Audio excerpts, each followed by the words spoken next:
Welcome to the 8th grade Homework Helper series. Tonight's homework is SE10, Solving Systems of Equations to Solve Word Problems, Day 3. We'll start by going over the steps that you're going to need to follow to answer these questions. For step number 1, you need to write a let statement using two different variables. For step number 2, you need to translate any words or numbers that are in the word problem to create equations and then solve them. Step number 3, you need to check the answers that you get in the word problem. And step number 4, you need to write a sentence to answer the question in the word problem. For question number 4, it reads, a language arts test is worth 100 points. There are a total of 26 questions. There are spelling word questions that are worth 2 points each and vocabulary word questions worth 5 points each. How many of each type of question is there?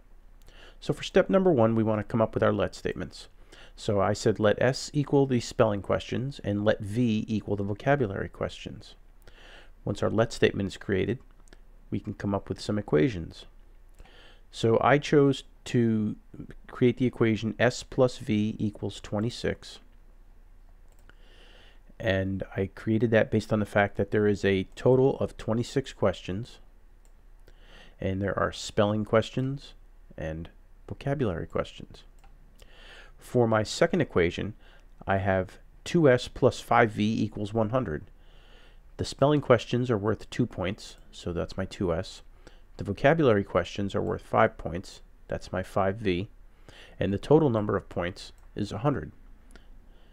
So once I have those two equations created, I then need to think about how can I line them up so that I can eliminate one of the variables. So I chose to change the s in the upper equation so that it came up with a -2 to offset the 2s in the lower equation. And so I multiplied everything in the upper equation by -2, and that yielded -2s plus -2v equals -52. So then we have the 2s cancels out. I have a -2 and a +5, which equals 3v. I have a -52 and a +100, which equals 48. Divide by 3, I get v equals 16. Now that I have a value for v, and I know that v equaling 16 means that there are 16 vocabulary questions in that test, I can now substitute in my s plus v equals 26 equation. I can substitute 16 for v. So I have s plus 16 equals 26. I subtract 16 on both sides, and that leaves me with s equals 10. So now I have a value for the spelling word questions as well. So there are 10 spelling questions, 16 vocabulary questions. And I can now plug that back into the word problem and make sure that that actually works out. So my information, I have 10 spelling questions at 2 points each. I have 16 vocabulary questions at 5 points each.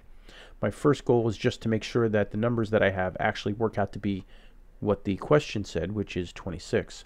10 plus 16 does equal 26. That checks. Then I can check, I have 10 to the second times 2 plus 16 times 5 equals 100. I have 20 plus 80 equals 100. And I have 100 equals 100, which also checks. So my last step is to answer the question. But the question wasn't about the points. The question was about how many of each type of question is there. So it says the language arts test has 10 spelling questions and 16 vocabulary questions. That answers the question from the word problem. My next question is question number 8. A piece of string is 112 inches long. Isabel wants to cut it into 2 pieces so that one piece is 3 times as long as the other. How long is each piece? Step number 1, I need to make some let statements. So I have let x equal the length of string 1, and I have let y equal the length of string 2. With that, I can create some equations.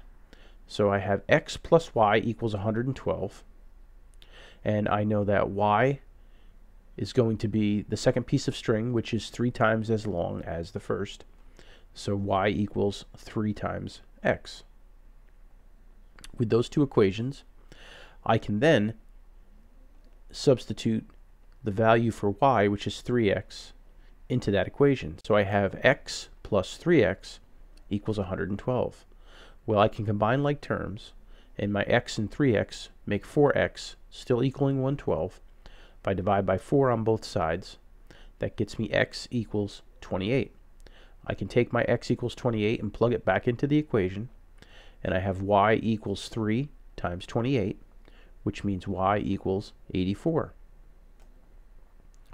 I can then take that information, 28 and 84, and plug them back into the equation and the word problem.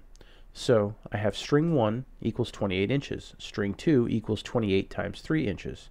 So I have 28 plus 28 times 3 equals 112. 28 plus 84 equals 112. 112 equals 112. So that check works. And I can then go back and use a sentence to answer the question, how long is each piece? The first piece of string is 28 inches, and the second piece is 84 inches. Please use the questions that were solved for you tonight to help you to answer the additional questions that are in SC10. Please remember, the key to success in math is not only working hard, but working smart.